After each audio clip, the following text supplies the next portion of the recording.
Sveiki, Gunta, tavā lielajā dienā atkal.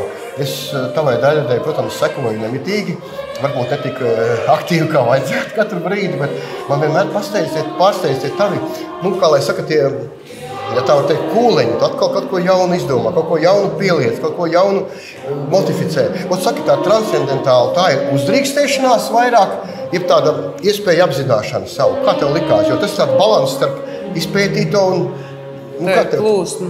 Jā, kā tu to... Tā ir plūsma. Jā. Tā ir plūsma. Es vados pēc principa, ko teica Renoirs. Esi kā pludiņš, kurš traume nes, tur tu piestāji. Un es, kur man šī straume, šī iedvesma nes, tur es arī piestāju. Es neko neizgudroju, es neko nedomāju. Es neizvirzu, kā es pašā sākumā pateicu par to intuīciju. Ja? Es nedomāju, ka es gleznoju šo, kā lai pasaka, šo briesmīgo notikumu. Negribu to vārdu lietot, slēgto. To briesmīgo notikumu, kas mūs gaida, es jau nezināju, ka es to gleznoju. Es jau negleznoju to, kas ir, ko es zinu, kas notiek. Es gleznoju to, kas būs, ko es nezinu, kas notiks. Es esmu tajā straumē, un kad tā strauma man ir aiznesusi, tad es uzzinu, kas tas ir. Un tikai tad es zinu, tad es redzu to un tad arī veidojās tas nosaukums tai gleznai.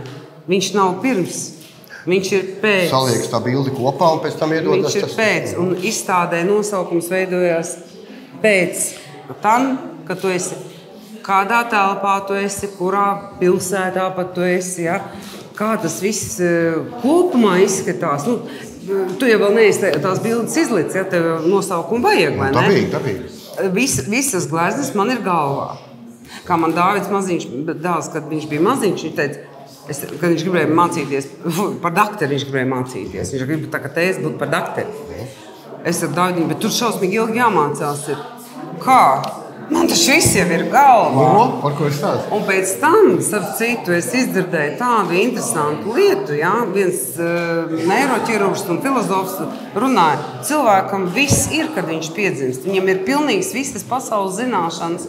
Viņš tikai pēc 6 gadu vecuma sāk viņas aizmirst. Tad viņš sāk saprast, kas viņam ir svarīgs un kaut ko viņš aizmirst.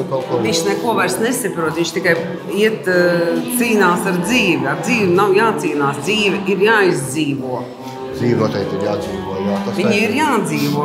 Un tikko tu cīnies, un ja mākslinieks cīnās ar dzīvi, tad nebūs šī transcendence nekad sasniedzama. Viņš jau nevar viņu sasniegt, jo viņš jau visu laiku ar kaut ko cīnās. Ar nabadzību, ar augstumu, ar lietu, ar sniegu. Ar ko vēl varētu cīnīties?